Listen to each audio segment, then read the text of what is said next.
Paper Incorporated, road construction. My mom was a stay-at-home mom, taking care of the kids. When I was younger, well, apparently I had a whole bunch of letters that could have applied to me, ADHD and this and that, but back then we just called it hyperactivity. My mom would be like, Greg, just go outside. So I spent my childhood riding bikes, running, climbing trees, jumping on trampolines, and whatever I get into, building ramps, anything that would spark up some adrenaline. My first school. And like coming home from an uncle's house or something like that, we would stop by the package store on the way home. And I'm like, package store? And when I was old enough to read, didn't realize what the hell was that, it's pretty general. There's something really special about that clear liquid in the big jug underneath the kitchen sink that my mom liked every night. And I got curious. She had little swizzle sticks that had sparklies in them and stuff like that. So I figured I'd try some. I was about 10 years old. And I liked it. I wasn't necessarily hooked. For some reason I had enough conniving that I filled it back up with water. Luckily she didn't keep it in the freezer.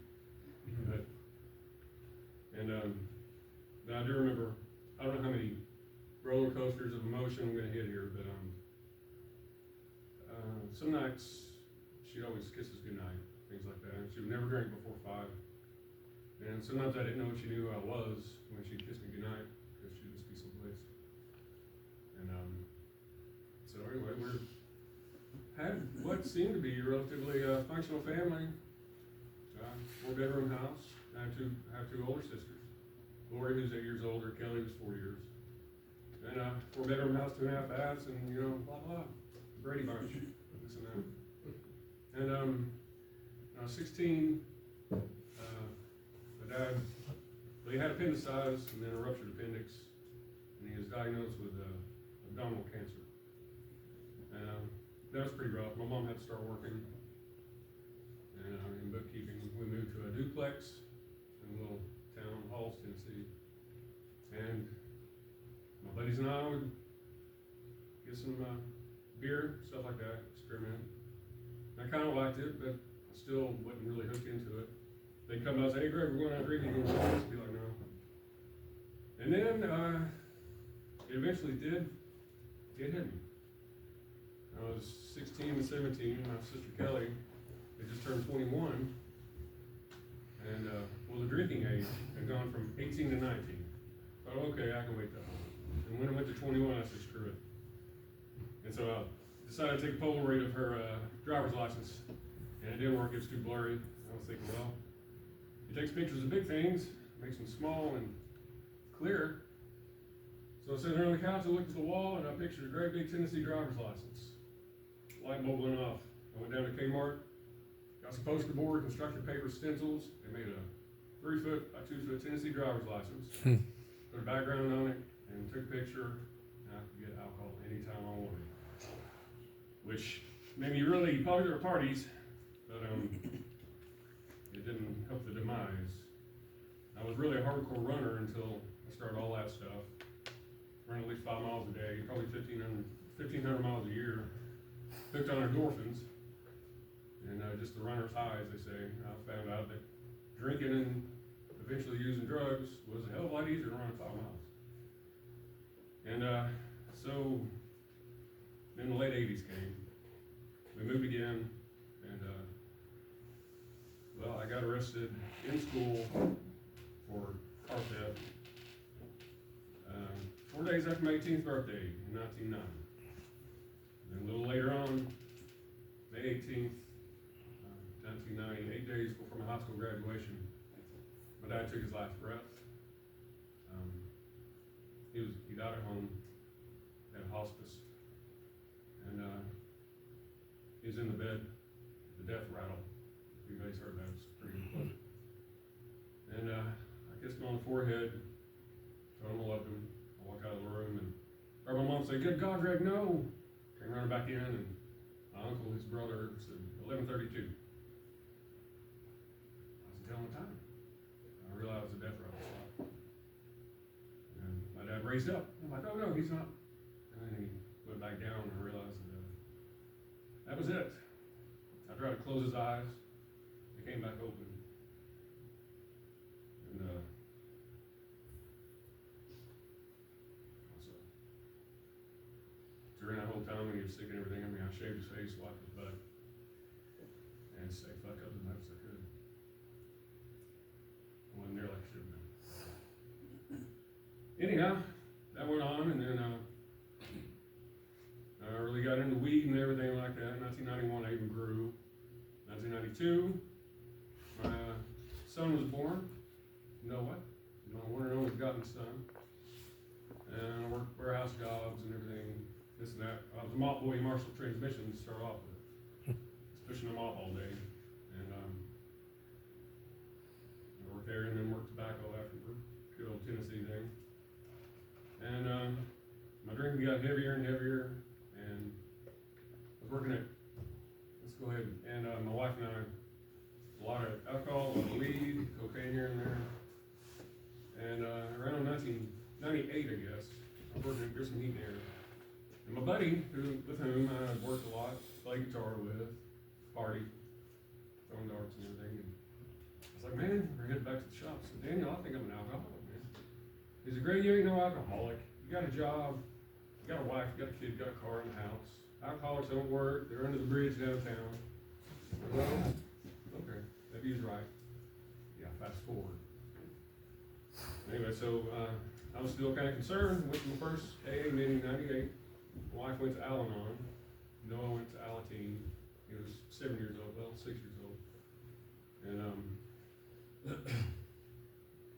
well, then I continued drinking everything. But, so I wasn't really convinced. This is back in the day when you could still empty the ashtrays, service work and stuff. In 99, my wife, Jill, and I split up. Came home from work one day after working late, and everything was gone. The car was gone. I figured they got tired of waiting on me. Went over to her aunt's house, let Noah play with Larry, his cousin. I stayed late trying to get some AC going. This February in Tennessee, it gets pretty damn cold. And the couch is gone, TV, my son's toy box. That's what got me. And I've been clean for a couple of weeks. I had a paycheck, and I had to get to Food City Customer Service. I walked down there about a half mile, and only the cashier could cash it. And so I went through the register and got a 6-pack of Red Dog and some beer. Anyway, I'll keep on going. Without my wife there, I started at Sears in 2000, and things were pretty decent. Then I got a layoff in the first winter, and I worked at the retail store. Second winter, my boss said, well, unemployment is, you work for it, you earn it. Because I thought it was welfare. He said, no. I went, okay.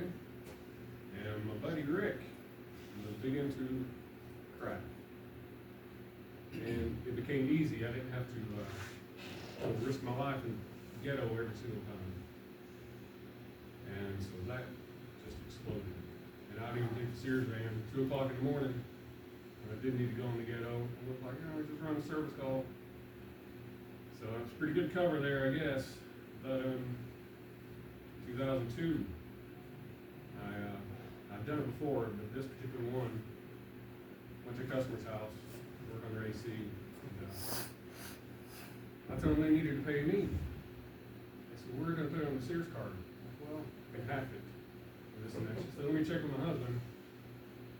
Well, he's at work. I said, where's he work? He said, Knox County Sheriff's Office. I go, oh. That was the end of my Sears career. You don't tell somebody to pay you instead of corporate America. And then 2000, I went to treatment later that year, Center Point. Thought I had it, didn't stick. Just kept fucking up. 2005, I ran over somebody's foot coming home from a buddy's house in a blackout. And I was awakened on my couch. So what the hell are you doing? My ex-girlfriend. I said, sleeping. She said, no, earlier you ran over the guy's foot and broke it. What? I said, yeah, my stepmom was 2 cars behind him. So cops showed up, and 3 deep, 11 o'clock that night, that to go get booked next few days. Progressive Insurance sued me for $10,000 for pain, suffering, loss of wages. Well, there's my license.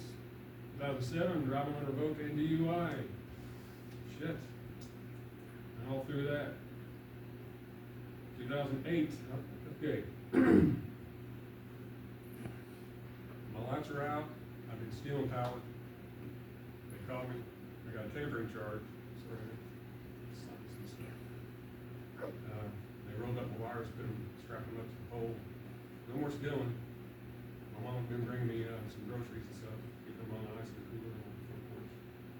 They said, why don't you just move in with me and pick? So I broke down, and I did. And October 24th, 2008, I'm like, well, it's a week before my mom's birthday on Halloween. I can't afford to get her anything, so I'll give her a week's worth of Sober Sun. Hell yeah.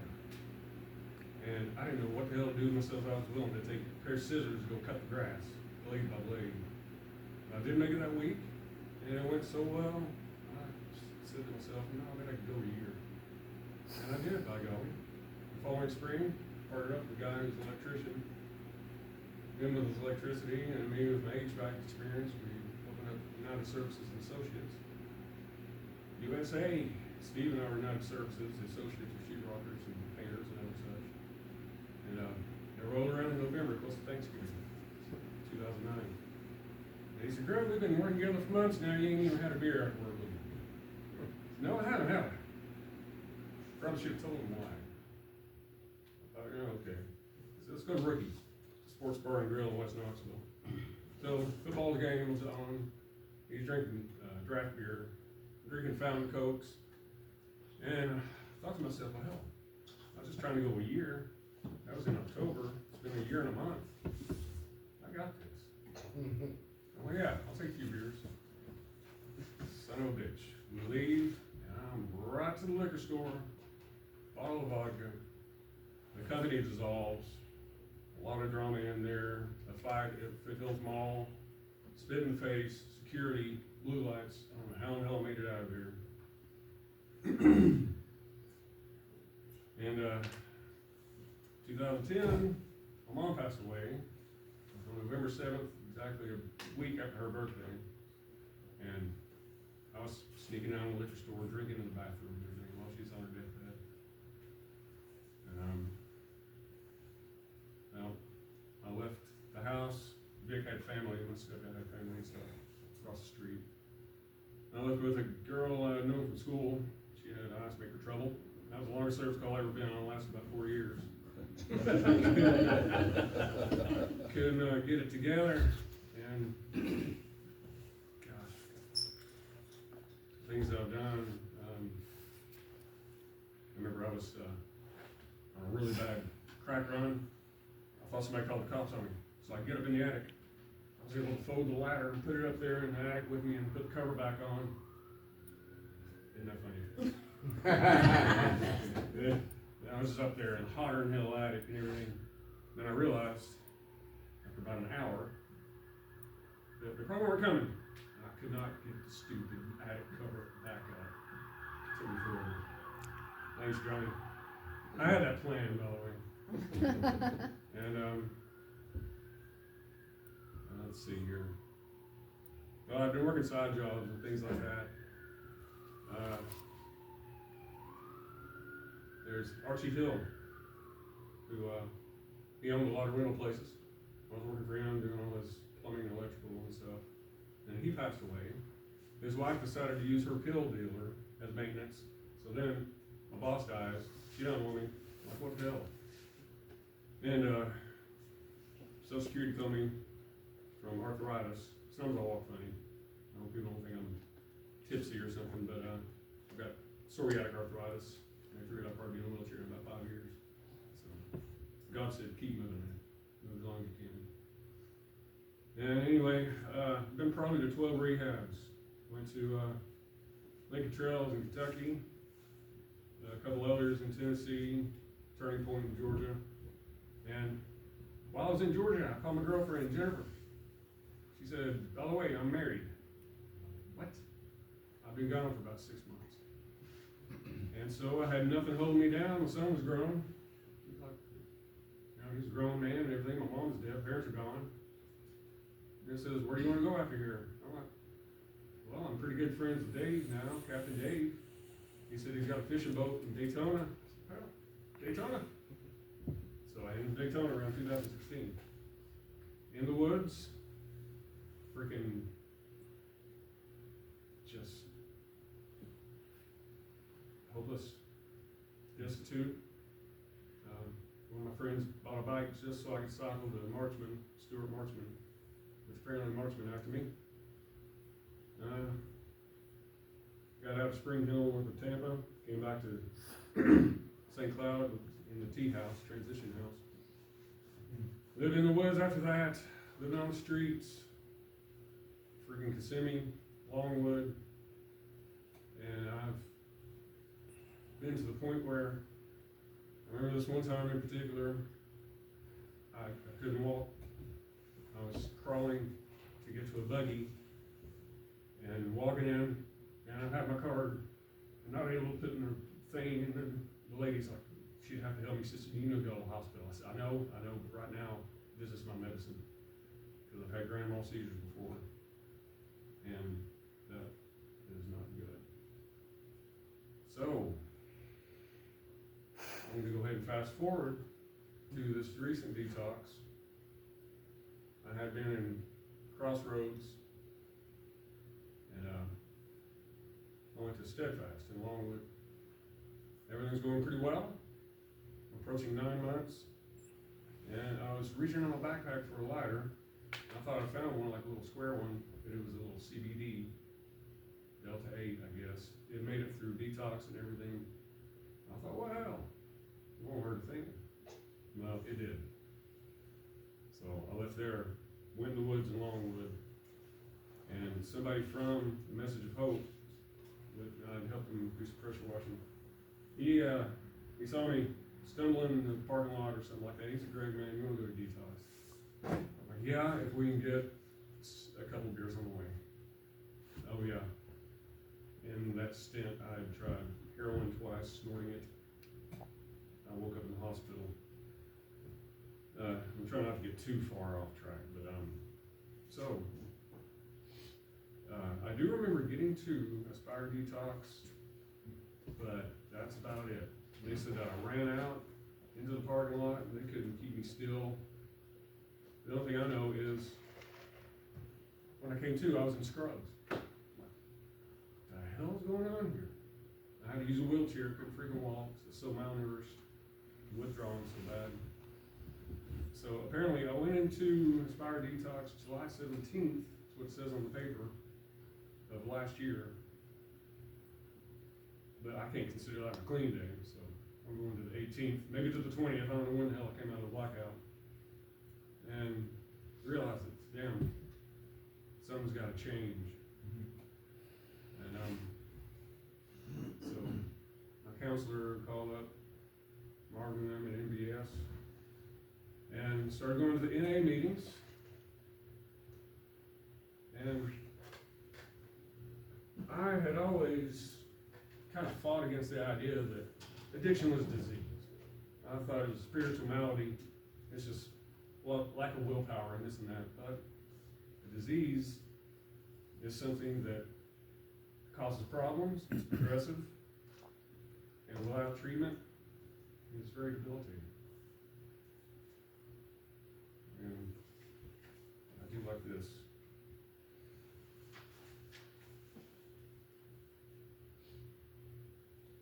We're dealing with challenges beyond not picking up the first try. We're working on ourselves. And from the, okay, I gotta wrap up. Hopefully there's a little bit of hope. I'm clean, 16 months, as of just a few days ago. I've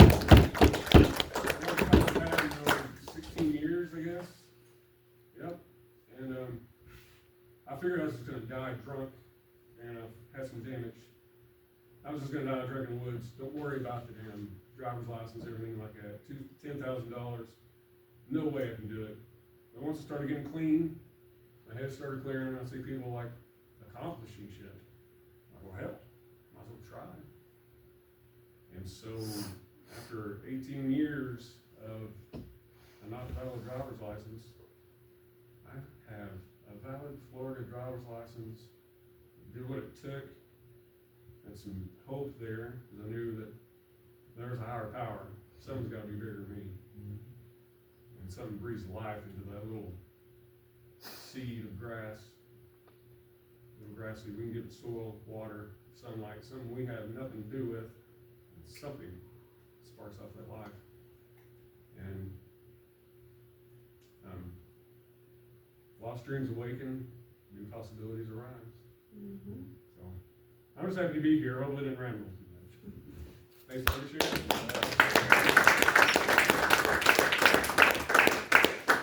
Let's step here for questions, Emma. We could do a Q&A.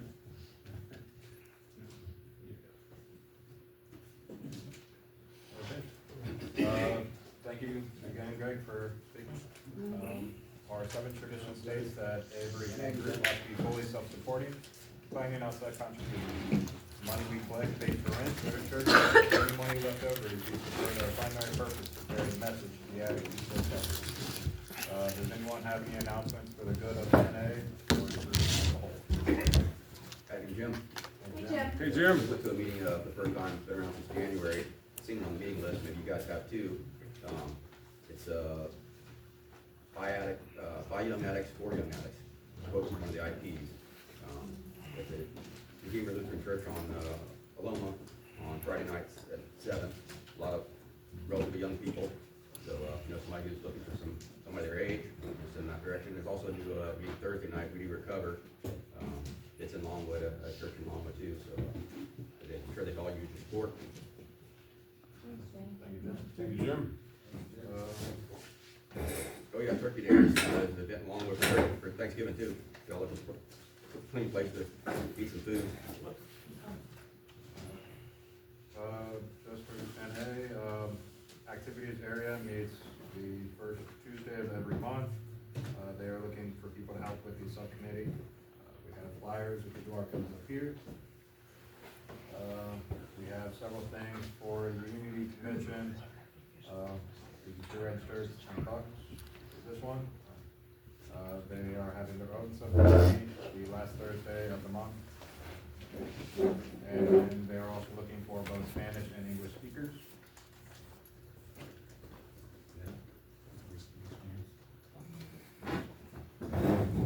Okay. We're having a spaghetti and spades Domino's dinner fundraiser. That is coming up in the beginning of January. The 42nd Greater Orlando area of NA, they are having a learning day and some big fellowship. That is coming up beginning of February. Still working on it is having their holiday extravaganza, holiday event. That is December 24th. Something to do. And the holiday extravaganza is a meeting, dinner, and dance December 14th. Come on out, tickets are $60, and there's a drawing to win a TV, a 40-inch TV. Yes. Before we go any further, does anyone have a burning desire?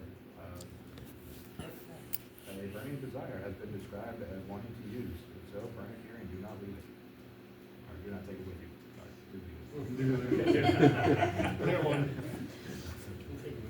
Okay, and then we'll go ahead and raise the hands.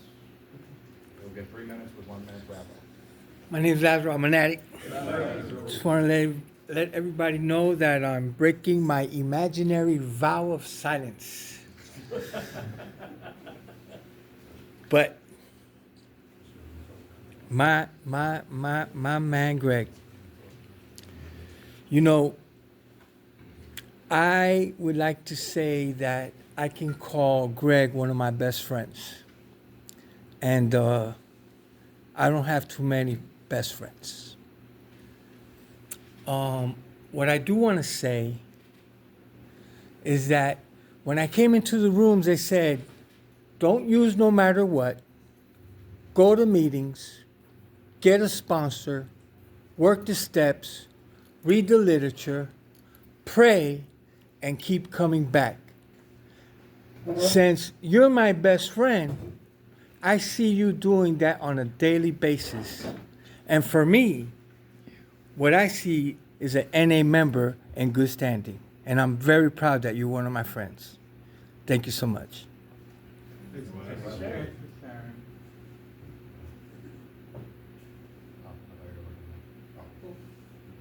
My name's Claire, I'm an addict. Claire. Well, I am grateful to be in a meeting of Narcotics Anonymous and to be clean and to hear your story. I went into treatment in February and got out at the end of October, and I remember seeing you before I went in, and you are totally different.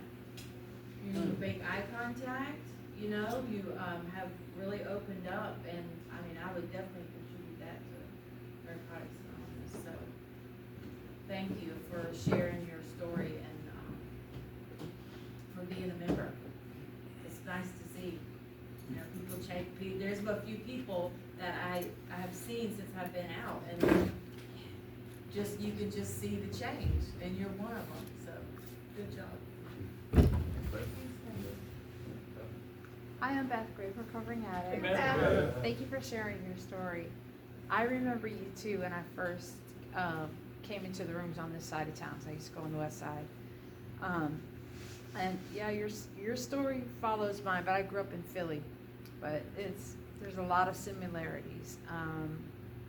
Yeah, I have an alcoholic mother. There was parties every night at our house. It was crazy. We had basements, but basement all fixed up parties.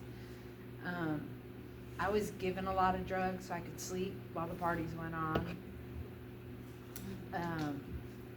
But you know, your strength is what inspires, and that's what keeps me strong too. You know, seeing other people, if they can get through that, I can get through this. You know, because sometimes I make a mountain out of a molehill, and I'll think something as simple as going into a store is so difficult for me. As simple as making a phone call is so difficult for me because I have really bad anxiety. But hearing others share their stories, it gives me strength. And it gives me strength to do things that I never thought I would do. You guys have no idea. Like, there's things I'm like, I'm never doing that again. And I did it. I pushed through.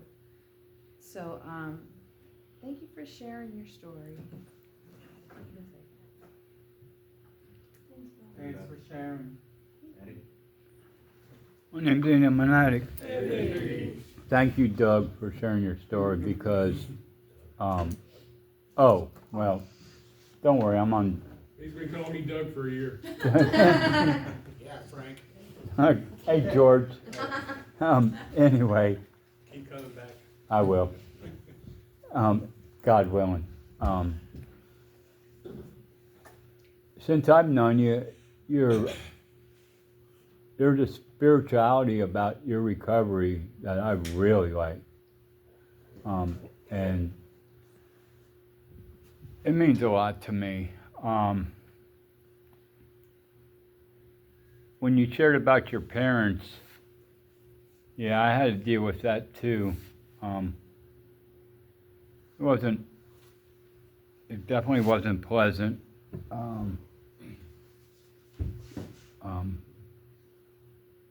And I went back out and used, and it took me a few years to finally surrender, but I did. Some I've been thinking about and I've been noticing about me lately, it's I cannot afford to lose focus of the fellowship or recovery or anything thereof. Because once I start losing focus, I'm in trouble. I mean, I got tools to use, I got phone numbers, I could go to meetings. But why put myself in that position? You know? Why even? So I need to start working on some stuff. I'm aware of it. I'm really aware of it. So with that being said, thank you for sharing your story. It really touched home. That's all I got. Thanks for Thank you, sharing. Sharon. Kim, recovering addict. Kim. I'd like to thank my higher power for another day clean, designed to do his will and come here. Greg, thank you for your strength and your hope. I didn't like nothing that you said. I loved everything you said. Because what you gave me was your honesty, your strength, your hope. I seen you also too when I came in. You were very shy. You kept by yourself. You know, I watched you. We met each other a few times coming to the Wednesday meeting. I remember those times. I remember those days. I've been told coming through this process that we're everyone's eyes and ears. And when you're new coming in, you don't really understand that, you know, until you keep coming back. This is a process. This is a program. I'm grateful I have this program. A lot of people don't have it. I'm not exempt though. If I don't do the things that people do around me, I could be adding that to my story, what you shared. Because I have a story of my own. But to hear your honesty,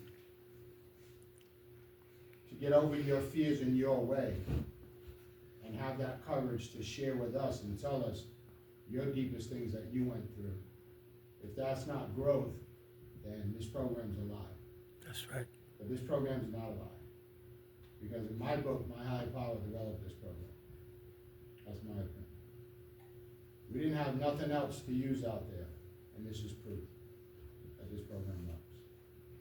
So for you to stand up there and tell your honesty, and give it all you got, and overcome your fears, and overcome those possibilities that you never thought you had in you, and you did, and you shared your message, that's what this program is about. When we first come in, we don't know how to do that. We just hear, keep coming back. And if we take those suggestions that are given to us, keep coming back, I too can be one just like you, then get up and share my story. And that's what you did all the time. A lot of people in this room have seen you grow. I've watched it. Even though we don't break bread and we don't do a lot of things, when I do see you at meetings, I've seen the transformation. And you, yeah, Greg, you've made changes. This is a program for people who want it. And now it seems like you want it just for today. That's what I heard, that's what I seen out of you. If nobody tell you today that they love you, I love you, bro. And it's good seeing you. Congratulations. Thanks for sharing. Thanks for sharing. Maybe that you know, good at it. Good idea. Thank you, sir. Appreciate sharing your story. I heard everything about struggle, pain, misery, suffering, self-imposed. But I also heard the aspiration of hope, the completion of doing something and sticking. I hear the process of recovery coming to you, and you utilizing your tools like pointing out two subjects in your book, and it helps. It helps to see others going through the process and challenging themselves and growing up. And that's important for this addict to see, because that's why I love me. I hear the growth in other people, and I measure it against my own, and I see that, yeah, I am growing up too, because that cat has grown leaps and bounds since that first luncheon. And we talked a lot, and yes, you could say, I'm gonna pop my cherry. Yeah, okay, that's fine. But it's just the first time, and when you get to speak later on, your recovery will evolve, your story will evolve, your expression of everything that you've experienced so far will evolve, and you are going to enjoy it. It's gonna struggle, but you're gonna enjoy it. And I'm just grateful that I have the ability to hear you share. Thank you we can, so, thank you. We got time for one more? Hi, Jim. Hey, Jim. Say again, grateful to be clean, grateful to be meeting, grateful to have so many meetings in Orlando to choose from, so many people to show up at them. So thanks to you all for being part of the week. And, yeah, it was good to hear a message that, you know, was from the heart. And, it's tough, it's tough to hear stories like that sometimes until you get to the end. Yeah. And so, yeah, I'm glad I got to the end, because it's not the end, it's the beginning of the story in a sense, you know. And that's something I love about the word recovery.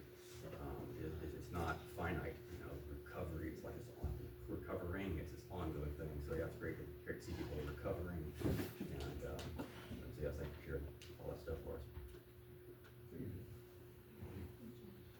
Okay. We have reached the end of the sharing portion of the meeting. Ah, come on, man.